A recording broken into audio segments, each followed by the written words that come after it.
दर्जा है। North east में तो हम 2 नंबर पे पक्का हैं। और डिस्ट्रक्शन में जो हम पकड़ रहे हैं उसको डिस्ट्रॉय भी कर रहे हैं। डिस्ट्रक्शन में भी हम करीब इस बार के जो हमारी एनकॉर्ड की मीटिंग थी उसमें तो एनसीबी ने कहा है कि हम नंबर 1 थे। इतना ज़्यादा डिस्ट्रक्शन और ऑर्गेनाइज्ड ढंग से डिस्ट्रक्शन शायद और किसी भी राज्य में नहीं हो रहा है। तो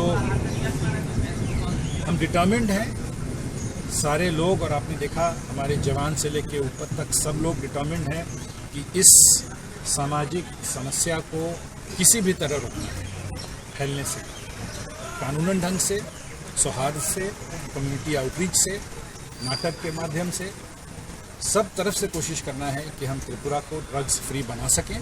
और इसके लिए मैं अपने तरफ से, अपने सीनियर अफसर्स की तरफ से केएसआर के जवानों को, उनके कमांडेंट को, उनके और अधिकारियों को बहुत बहुत बधाई देता हूं और ये आश्वासन देता हूं कि हम सबों की तरफ से ये सपोर्ट और ये प्रयत्न हमेशा चलता रहेगा। धन्यवाद सर।